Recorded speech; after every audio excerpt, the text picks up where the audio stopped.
Good morning সকলকে। আজকে সোমবার। ঘুম থেকে উঠে দেখছি সকাল সকাল মা রান্না বান্না বসিয়ে দিয়েছে, কারণ বাবার তো গরমের ছুটি শেষ। বাবা এই যে খেয়ে দিয়ে এখন স্কুলে চলে গেল। আমি আর বৌদি, দিদা নিচ থেকে আজকে ঝাল সুজি বানিয়ে দিয়েছিল, তো সেটাই খাচ্ছিলাম।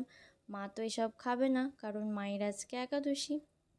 যাই হোক, তারপরে আজকে খেয়ে দিয়ে বৌদি, দাদুর ডাক্তার দেখানো ছিল, তো দাদুকে নিয়ে ডাক্তারের কাছে চলে গেল। ওরা বেরোলে আমি একটু পড়াশোনা করে তারপরে স্নান করলাম। বৌদি ফিরলে আজকে এটাই খেলাম, কারণ ওই যে বললাম আজকে একাদশী, তাই বাড়িতে ভাত হবে না।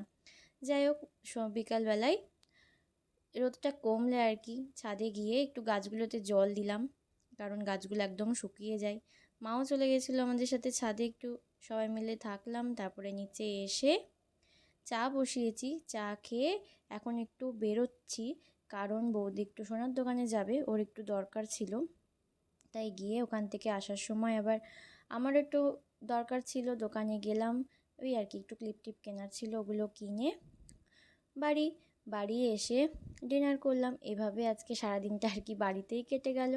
এই তোমাদের সাথে নেক্সট ব্লগে দেখা হবে, ততক্ষণ টাটা।